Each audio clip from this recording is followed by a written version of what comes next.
प्यारे साथियों, गुरुकुल कोचिंग संस्था में आपका स्वागत करते हैं। आज हम लोग बात करने जा रहे हैं कक्षा 10वीं की चैप्टर नंबर या अध्याय नंबर बोलिए वो चौथा। ठीक है, हमारी वित्तीय संस्थाएं, इसके बारे में आज हम पॉइंट टू पॉइंट जानने की कोशिश करेंगे और मैं कोशिश करूंगा समझाने के लिए। ठीक है, फिर भी आप लोगों को कहीं दिक्कत हो तो आप लोग कमेंट के माध्यम से हमसे जुड़ सकते हैं।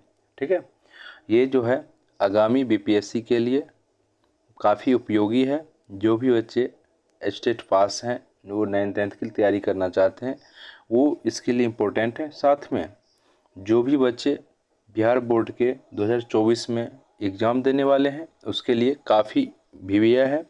आप लोग एक बार वीडियो सेशन देखिए और उसके बाद आपको कुछ भी कहना हो तो आप कमेंट के माध्यम से कह सकते हैं। चलिए अब हम क्वेश्चन के माध्यम से शुरू करते हैं। ठीक है, पहले क्वेश्चन पर चलते हैं और उसके बाद पॉइंट टू पॉइंट डिस्कस करेंगे।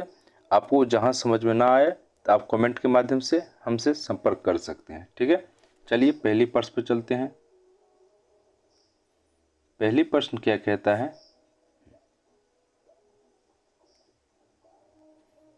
देखिए, गैर संस्थागत वित्त प्रदान करने वाला सबसे लोकप्रिय साधन क्या है।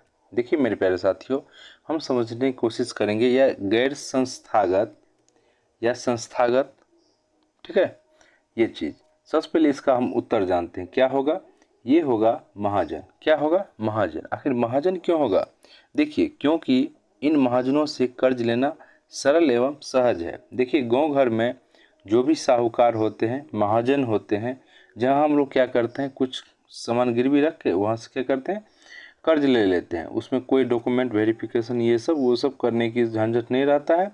और अगर आपको आपका साख मतलब विश्वास अच्छा है तो आपको वो भी सामान नहीं रखेगा और डायरेक्ट आपको क्या करेगा, वो दे देगा ऋण। ठीक है, इसीलिए कहा गया है गैर संस्थागत वित्त प्रदान करने वाला सबसे लोकप्रिय साधन क्या है, महाजन है। ठीक है, यहाँ तक तो क्लियर हो गया। अब हम जानने की कोशिश करते हैं मेरे प्यारे साथियों, जे राज्य में दो प्रकार की वित्तीय संस्थाएं कार्यरत हैं। ठीक है, अब कौन कौन कार्यरत है, पहला है गैर संस्थागत। देखिए गैर संस्थागत के अंतर्गत कौन कौन आते हैं, ये आते हैं महाजन आते हैं, सेठ आते हैं। महाजन सेठ, सेठ आप जानते होंगे, बहुत सिनेमा फिल्म सब देखते होंगे, सेठ सब रहता था ना, अभी भी है। साहूकार है, व्यापारी है, रिश्तेदार एवं अन्य। ठीक है, ये जो है गैर संस्थागत के अंतर्गत आते हैं।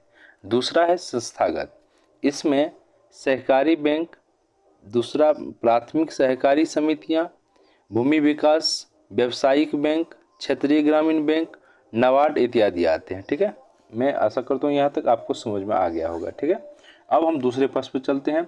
अगर फिर भी कोई दिक्कत हो तो आप कमेंट कर सकते हैं। दूसरा प्रश्न क्या कहता है, इनमें से कौन संस्थागत वित्त का साधन है। देखो वहाँ तक गैर, यहाँ है संस्थागत। ठीक है मेरे प्यारे साथियों, इसका उत्तर होगा व्यावसायिक बैंक, क्योंकि मैं इससे पहले भी बात कर चुका हूँ। संस्थागत के अंतर्गत यही सब आता है। क्या आता है, फिर से एक बार मैं रिपीट कर देता हूँ, सहकारी बैंक, प्राथमिक सहकारी समितियाँ, भूमि विकास, व्यावसायिक बैंक, क्षेत्रीय ग्रामीण बैंक, नाबार्ड इत्यादि। ठीक है, तो उसमें क्या आ गया, व्यावसायिक बैंक, क्योंकि ये जितना भी ऑप्शन है, महाजन है, रिश्तेदार है, सेठ साहूकार है, ये गैर संस्थागत के अंतर्गत आता है। ठीक है, यहाँ तक आपको क्लियर हो गया होगा। और हमेशा क्या कीजिए, एक कॉपी एक पेन लेके कुर्सी टेबल पर बैठिए और मन ध्यान लगा के बैठिए। वहाँ बैठिए जहाँ पे कोई आपको, कोई भी बच्चा या कोई भी घर के सदस्य आपको डिस्टर्ब नहीं कर सके, और एक अपना अंदर एक जुनून क्रिएट कीजिए, जो मुझे कुछ करना है। ठीक है, जीवन में मुझे बहुत कुछ करना है, इसीलिए जोरों से लगन के साथ पढ़ाई कीजिए, उसके साथ कोई कंप्रोमाइज़ कीजिए। ठीक है, क्योंकि कोई काम नहीं देता है। जितना भी दोस्ती यारी सब है ना, बस एक पल भर के लिए है और ये समय के साथ सब चेंज हो जाते हैं। इसलिए आपको पढ़ाई आपके लिए जीवन का एक अहम हिस्सा है, इसलिए एक लक्ष्य साधित कीजिए और आगे बढ़िए जीवन में। ठीक है, अब हम यहाँ तक तो क्लियर हो गया है। फिर से एक बार कह देता हूँ। ठीक है, संस्थागत के अंतर्गत सहकारी बैंक, प्राथमिक सहकारी समितियाँ, भूमि विकास, व्यावसायिक बैंक, क्षेत्रीय ग्रामीण बैंक, नाबार्ड इत्यादि आते हैं। ठीक है, गैर संस्थागत के अंतर्गत सेठ साहूकार, रिश्तेदार, महाजन, ये सब आते हैं। ठीक है, अब हम चलते हैं तीसरे नंबर प्रश्न की तरफ। तीसरा प्रश्न क्या कहता है, भारत का केंद्रीय बैंक कौन है? देखिए मेरे प्यारे साथियों, ये केंद्रीय बैंक के बारे में पूछ रहा है। ठीक है, अब हम समझने की कोशिश करेंगे आखिर ये क्या होते हैं केंद्रीय बैंक। ठीक है, देखिए केंद्रीय bank, reserve bank of India को केंद्रीय बैंक कहा गया है। किसको कहा गया है? रिजर्व बैंक ऑफ इंडिया को, जिसकी स्थापना 1935 में हुआ था। कब हुआ था? 1935 ईस्वी में। देखिए ये सब पॉइंट नोट करने वाली है, काफ़ी भी है। अगर ये भी वही पूछ दे केंद्रीय बैंक जो है इसकी स्थापना कब हुआ था, तो आप क्या दीजिएगा। इसलिए जितना भी मैं पॉइंट कहता हूँ उसको आप अच्छे से नोट कर लीजिए और उसको बार बार प्रैक्टिस कीजिए, तो वही आपको एक सफलता की ऊंचाई तक। देखिए वीडियो हर कोई देखता है, लेकिन छोटी छोटी पॉइंट को नोट नहीं करता है हर एक कोई। इसीलिए आप छोटी छोटी पॉइंट को कोशिश कीजिए, नोट कीजिए, क्योंकि ये काफ़ी इम्पोर्टेंट है। और मैं जितना इम्पोर्टेंट एक्स्ट्रा पॉइंट कहता हूँ वो आप लोगों के लिए काफ़ी इम्पोर्टेंट है। ठीक है, चलिए मैं यहाँ तक क्लियर हो गया है। अब हम चलिए चौथे नंबर प्रश्न पर चलते हैं। चौथा प्रश्न क्या कहता है, राज्य में कार्यरत सहकारी बैंकों की संख्या कितनी है? देखिए मेरे प्यारे साथियों, ये जो है 25 है। कितने हैं? 25 है। और एक बात और नोट करने वाली है, राज्य स्तर पर बिहार राज्य एक सहकारी बैंक के रूप में भी कार्यरत है। मतलब ये 25 में एक जो है बिहार स्तरीय बैंक भी कार्यरत है, सहकारी बैंक भी कार्यरत है। चलिए चौथा तक हो गया। अब हम पाँचवें तरफ चलते हैं। 5 नंबर प्रश्न क्या कहता है, दीर्घकालीन ऋण प्रदान करने वाली संस्था कौन है? देखिए मेरे प्यारे साथियों, ये दीर्घकालीन, ठीक है ना, यह हेडलाइन पढ़िए, गौर से पढ़िए। दीर्घकालीन मतलब काफ़ी अधिक दिनों तक। ठीक है, इसका होगा भूमि विकास बैंक। क्या होगा? भूमि विकास बैंक। ठीक है, अब देखिए ये जो है ट्रैक्टर, पंपिंग सेट, मकान बनाने के लिए, ठीक है, 15 से 20 वर्षों तक का ऋण भूमि विकास बैंक के द्वारा दिया जाता है। ठीक है, इसे प्राप्त किया जाता है। अब यहाँ तक समझ में आया? फिर एक बार रिपीटेशन करवा देता हूँ। ट्रैक्टर, पंपिंग सेट, मकान बनाने के लिए 15 से 20 वर्षों तक का ऋण भूमि विकास के द्वारा प्राप्त किया जाता है या दिया जाता है। ठीक है, यहाँ तक आपको क्लियर हो गया होगा। अब हम 6 नंबर पर चलते हैं। 6 नंबर प्रश्न क्या कहता है, सहकारिता प्रांतीय सरकारों को हस्तांतरण विषय कब बनी? देखिए मेरे प्यारे साथियों, इसका होगा इनमें से कोई नहीं। ठीक है, क्योंकि ना ये 18 होगा, ना 29 होगा, ना 14 होगा, तो होगा कितना? तो 1919। कितना होगा? 1919 ईस्वी, जो कि इस ऑप्शन में है ही नहीं। इसलिए क्या इसका आंसर होगा? 3। इनमें से कोई नहीं। लेकिन इसको आप नोट कर लीजिए, ये आपको बहुत ही इम्पोर्टेंट है और ये आगामी कोई भी एग्ज़ाम हो, जनरल कंपटीशन कोई भी हो, उसमें आपको बहुत ये मदद करेगी। ठीक है, अब हम चलते हैं 7 नंबर प्रश्न पे। 7 नंबर प्रश्न क्या कहता है, देश में कार्यरत क्षेत्रीय ग्रामीण बैंक की संख्या कितनी है? मेरे प्यारे साथियों, ये जो संख्या है 196 है। कितनी है? 196। अब देखिए ये जो है क्षेत्रीय ग्रामीण बैंक, ये कभी कभी आपको स्थापना के भी बारे में पूछ देता है।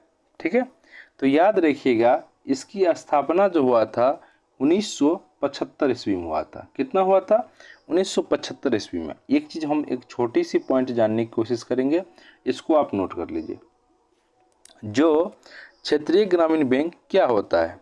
देखिए सीमांत मतलब बड़ा किसान, सीमांत एवं छोटे किसानों, कारीगरों तथा अन्य कमजोर वर्ग के जरूरतों को पूरा करने के उद्देश्य से इन्हें स्थापित किया गया है। ठीक है, यही बैंक को, क्योंकि इसको ऋण देने के उद्देश्य से। ठीक है, यहाँ तक आपको क्लियर हो गया। अब हम बात करेंगे 8वें नंबर प्रश्न के। 8 नंबर प्रश्न क्या कहता है, व्यावसायिक बैंक का राष्ट्रीयकरण कब किया गया? मेरे प्यारे साथियों, ये होगा 1969। क्या होगा? 1969। अब हम इसके बारे में कुछ जानकारी हासिल कर लेते हैं। देखिए, हमारे देश में व्यावसायिक बैंक की प्रधानता है, ठीक है, और ये अर्थव्यवस्था के बहुत महत्वपूर्ण अंग है, ठीक है। और इनके क्या कार्य है आज हम जानने की कोशिश करेंगे। जैसे में है जमा राशि को स्वीकार करना, दूसरा कार्य है ऋण प्रदान करना, तीसरा कार्य है सामान्य उपयोगिता संबंधी कार्य, चौथा है एजेंसी संबंधी कार्य। यहाँ तक वो क्लियर हो गया है, ठीक है। व्यवसाय के बारे में इसके क्या क्या कार्य है ये हम मेंशन कर दिया हूँ, आप लोग अच्छे से देखिए, पॉइंट टू पॉइंट नोट कीजिए, ठीक है। अब हम चलते हैं 9 नंबर की तरफ।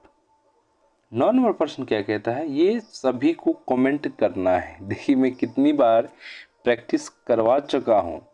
भारतीय रिजर्व बैंक की स्थापना कब हुआ था? देखिए मेरे प्यारे साथियों, अगर आप यहाँ इस चैनल से जुड़े हुए हैं और पीछे का वीडियो देखे हुए हैं तो इसका जवाब आप लोग अवश्य देंगे, ठीक है। मैं देखता हूँ कौन कौन इसका जवाब देते हैं, तो आप कमेंट कीजिए भारतीय रिजर्व बैंक की स्थापना कब हुई थी, ठीक है। कमेंट करना ना भूलिए, साथ में वीडियो को लाइक करते चलिए क्योंकि आप लोग बहुत कंजूसी करते हैं।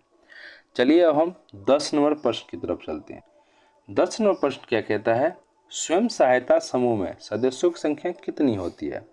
मेरे प्यारे साथियों, ये जो 15 से 20 होती है, ठीक है। 15 से 20 आदमी मिलके स्वयं सहायता समूह में सदस्यों की संख्या, मतलब एक समूह बनाते हैं जो गांव घर में आप लोग देखते होंगे, ठीक है। और वहाँ क्या करती है, छोटी छोटी रकम सब इकट्ठा करती है और यही स्वयं सहायता समूह कहलाता है, ठीक है। अब हम चलते हैं 11 नंबर की तरफ।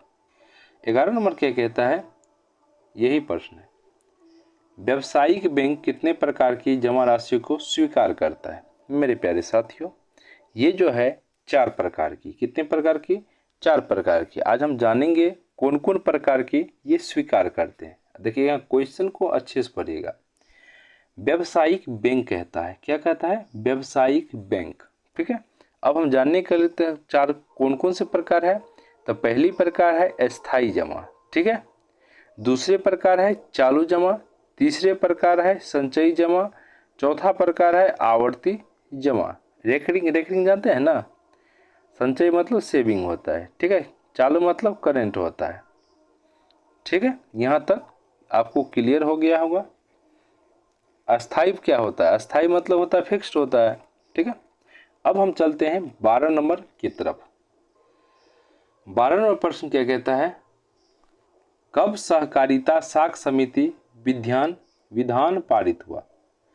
कब सहकारिता साख समिति विधान पारित हुआ? देखिए मेरे प्यारे साथियों, इसका जवाब होगा 1904 ईस्वी। कितना? 1904 ईस्वी। अब हम जानने की कोशिश करते हैं ये साख समिति ये सब क्या होता है। देखिए, जिसके अनुसार गांव या नगर में कोई भी 10 व्यक्ति मिलकर सहकारी साख समिति की स्थापना कर सकते थे, ठीक है। यही कहलाता है साख समिति सब, ठीक है। यहाँ तक क्लियर हो गया है। अब हम चलते हैं 13 नंबर। 13 नंबर प्रश्न क्या कहता है, सहकारिता प्रांतीय सरकारों को हस्तांतरित विषय कब बना? देखिए मेरे प्यारे साथियों, ये जो है 1919 ईस्वी में, ठीक है। और 1919 ईस्वी के राजनीतिक सुधारों के अनुसार सहकारिता प्रांतीय, ठीक है, सरकारों का हस्तांतरित हुआ, ठीक है। अब यहाँ तक क्लियर हो गया है। अब 14 नंबर पर चल। 14 नंबर प्रश्न क्या कहता है, क्षेत्रीय ग्रामीण बैंक की स्थापना भारत में कब हुई? मेरे प्यारे साथियों, ये जो है 1975 में। अब डेट अगर पूछ लेगा तो अब क्या बताओगे? तो ये हुआ 26 सितंबर। क्या हुआ? 26 सितंबर, ठीक है। 26 सितंबर 1975 ईस्वी को क्षेत्रीय ग्रामीण बैंक की स्थापना की गई। कौन सी बैंक है? क्षेत्रीय ग्रामीण बैंक की स्थापना की गई। अब चलते हैं 15 नंबर प्रश्न पे। अब 15 पे देखते हैं क्या कहता है, राज्य स्तरीय वित्तीय संस्थाएं के प्रकार है। देखिए मेरे प्यारे साथियों, ये तो हम सभी जानते हैं, ये 2 प्रकार के होते हैं। कितने प्रकार के होते हैं? 2 प्रकार के। पहली होते हैं गैर संस्थागत, दूसरी होती है संस्थागत। यहाँ तक आपको क्लियर हो गया होगा। देखिए, वीडियो देखते देखते सोइए नहीं, उठ जाइए, ठीक है। हम जानते हैं आप लोग सो गए होंगे क्योंकि एग्जाम का प्रेशर अभी आप लोगों के सर पे नहीं पड़ा है, ठीक है। इसलिए कोशिश कीजिए, जगे रहिए, पढ़ते रहिए, जगे रहिए। जब तक कि पूरा क्लियर नहीं हो जाए तब तक आप लोग पढ़ते रहिए, जगे रहिए, ठीक है। और एक हौसला रखिए जीवन में, जब तक हासिल नहीं कर लीजिए तब तक लगे रहिए, ठीक है। अब आगे चलते हैं 16 नंबर की तरफ। देखिए 16 नंबर प्रश्न क्या कहता है, किसी भी देश का मेरुदंड माना मतलब बैकबोन माना जाता है। ध्यान दीजिए, ये जो है वित्तीय संस्थाएं को बैकबोन माना जाता है। अब हम जानने की कोशिश करेंगे वित्तीय संस्थाएं क्या होते हैं। जो आर्थिक विकास के लिए उद्यम और व्यवसाय के वित्तीय आवश्यकताओं की पूर्ति करता है, ऐसी संस्थाओं को वित्तीय संस्थाएं कहलाते हैं। क्या कहलाते हैं? वित्तीय संस्थाएं कहलाते हैं, ठीक है। अब हम चलते हैं 17 नंबर की तरफ। 17 नंबर क्या कहता है, भारतीय पूंजी बाजार ऋण उपलब्ध कराती है। देखिए मेरे प्यारे साथियों, भारतीय पूंजी बाजार जो है वो दीर्घकालीन के लिए मतलब काफ़ी लंबा समय के लिए ऋण प्रदान करती है, ठीक है। क्योंकि हम सभी जानते हैं, क्योंकि दीर्घकालीन के लिए नहीं देगा तब जो भी किसान हो कोई भी हो वो तो कर्ज देते देते तबाह हो जाएगा। इसलिए अच्छा ऑप्शन है, आप लोग कोई बैंक से ऋण लीजिए और चुकाइए धीरे धीरे करके, ठीक है। 17 नंबर हो गया है। अब हम चलते हैं 18 नंबर की तरफ।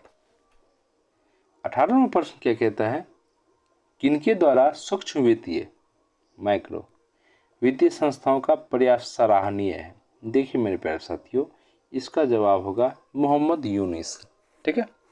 अब हम कुछ जानने की कोशिश करते हैं, ठीक है। और एक चीज़ याद रखिए, सूक्ष्म वित्तीय संस्थाएं क्या कहलाते हैं, ठीक है, क्योंकि यहाँ पे क्वेश्चन मेंशन है इसलिए हम बता देता हूँ। देखिए सूक्ष्म वित्तीय संस्थाएं क्या है, छोटे पैमाने पर गरीब जरूरतमंद लोगों को स्वयं सेवी संस्था के माध्यम से कम ब्याज पर ऋण की व्यवस्था करने वाली संस्थाएं को सूक्ष्म वित्तीय संस्था कहलाती है, ठीक है। नोट में बांग्लादेश के नोबेल पुरस्कार से सम्मानित प्रोफेसर मोहम्मद यूनुस यही थे। ये बांग्लादेश, हम लोगों का पड़ोसी जो है बांग्लादेश, उससे ये नोबेल पुरस्कार से सम्मानित है, जिसको इंडिया में आप लोग देख सकते हैं। एक मैं इधर थोड़ा सा इसको इंटेंशन दे रहा हूँ, ठीक है। यहाँ तक तो क्लियर हो गया है। चलिए अब हम 19 नंबर पर चलते हैं। 19 नंबर प्रश्न क्या कहता है, केंद्रीय बैंक का उदाहरण है। देखिए मेरे प्यारे साथियों, मैंने कितनी बार चर्चा कर चुका हूँ, केंद्रीय बैंक केंद्रीय बैंक केंद्रीय बैंक। देखिए एसबीआई तो नहीं होगा, पीएनबी तो नहीं होगा, यूको तो नहीं होगा, बचा कौन? इन्वेस्ट कोई नहीं, इसके अनुसार इन्वेस्ट कोई नहीं, आखिर क्या होगा? ये होगा आरबीआई। क्या होगा? आरबीआई, ठीक है। यहाँ तक क्लियर है। अब हम चलते हैं 20 नंबर प्रश्न में। कौन से नंबर? 20 नंबर प्रश्न में। 20 नंबर प्रश्न क्या कहता है, बिहार में कितना प्रतिशत जनसंख्या गाँव में निवास करती है? देखिए मेरे प्यारे साथियों, ये जो है 87% जनसंख्या गाँवों में निवास करती है, ठीक है। और इनमें से 75% लोग कृषि एवं उससे संबंधित लघु कुटीर उद्योग से जुड़े हुए हैं। चलिए कोई तो जुड़ा हुआ है ना, क्योंकि हम जानते हैं जब झारखंड अलग हुआ था 15 नवंबर 2000 ईस्वी को, तब जितने भी वहाँ पर अर्थव्यवस्था टाइप के नाम से थी सब कहाँ चले गए? झारखंड चले गए। हम लोग क्या लेते रह गए? बस इधर से इधर देखते रहेंगे, ठीक है। अब हम चलते हैं आगे। देखिए चलिए ये चैप्टर समाप्त हो गई है, और समाप्त होने के बाद मैं आपको कहना चाहता हूँ, अर्थशास्त्र की चैप्टर 1, चैप्टर 2, चैप्टर 3, चैप्टर 4 अभी डाल रहा हूँ, ठीक है।